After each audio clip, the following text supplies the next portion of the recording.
সকালবেলা রেঁধেছিলাম পটল চিংড়ি, রসিয়ে কষিয়ে বেশ গা মাখা করে রেসিপিটি রান্না করেছিলাম, তাই ভাবলাম তোমাদের সাথে শেয়ার করি।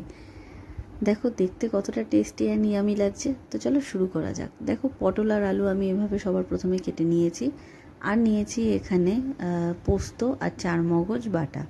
সবার প্রথমে দেখো আলু আর পটলটাকে আমি একটু লাল লাল করে ভেজে নেব। তোমরা চাইলে আলাদা আলাদা করে ভাজতে পারো, আমি একসাথেই ভেজেছি। এরপর ওটাকে তুলে আমি কিছুটা কড়াইতে তেল দিয়ে ফোড়নে কিছু জিনিস দিয়ে দেবো, যেমন তেজপাতা, গোটা গরম মশলা আর গোটা জিরে। ফোড়নটা একটু হয়ে আসলে আমি এতে একটা পেস্ট দিয়ে দেব।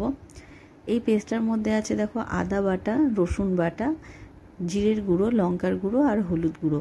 তো দেখো সব কিছু দিয়ে আমি ভালো করে একটু নাড়িয়ে চাড়িয়ে মশলাটাকে কষিয়ে নেব।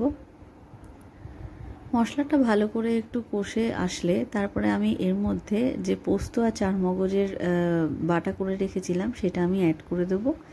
অ্যাড করে এটাকে আবার ভালো করে একটু কষিয়ে নেব। তোমরা চাইলে রান্নাটিতে পেঁয়াজ অ্যাড করতে পারো, কিন্তু আমি এখানে পেঁয়াজ ছাড়াই করেছি। দেখো লবণ অ্যাড করে দিলাম, তোমরা তোমাদের টেস্ট অনুযায়ী লবণ অ্যাড করো। এরপরে আমি চিংড়িটা অ্যাড করলাম।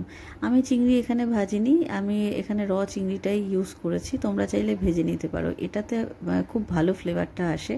তো দেখো চিংড়িটা দিয়ে মশলাটা ভালো করে কষে গেলে আমি এখানে আলু আর পটলটাকে অ্যাড করে দিলাম। একদম সিম্পল রেসিপিটি, কিন্তু খেতে ততটাই টেস্টি। তো ভালো করে এবার দেখো সব কিছুকে আমি ভালো করে কষিয়ে নেব। আমি এখানে হালকা জল অ্যাড করব, তোমরা যদি চাও তাহলে এরকম গা মাখাও রাখতে পারো, কিন্তু আমি এখানে একটুখানি জল অ্যাড করেছি।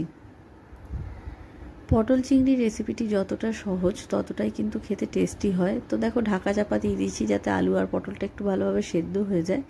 তো ঢাকা চাপাটা সরিয়ে দিলাম। দেখতে পাচ্ছ আমাদের মশলাটা কষানো হয়ে গেছে ভালো করে, আর সব কিছু ভালোভাবে সেদ্ধ হয়ে গেছে।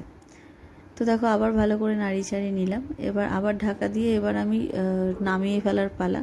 তো দেখো আমি এখানে আমি গরম মশলা অ্যাড করে দিচ্ছি, মানে গুঁড়ো গরম মশলা, আর দিয়ে দেবো 1 চামচ মতো ঘি। তোমরা চাইলে শুধু গরম মশলা দিতে পারো, ঘি স্কিপ করতে পারো, কিন্তু আমি এখানে একটু ঘি অ্যাড করেছি।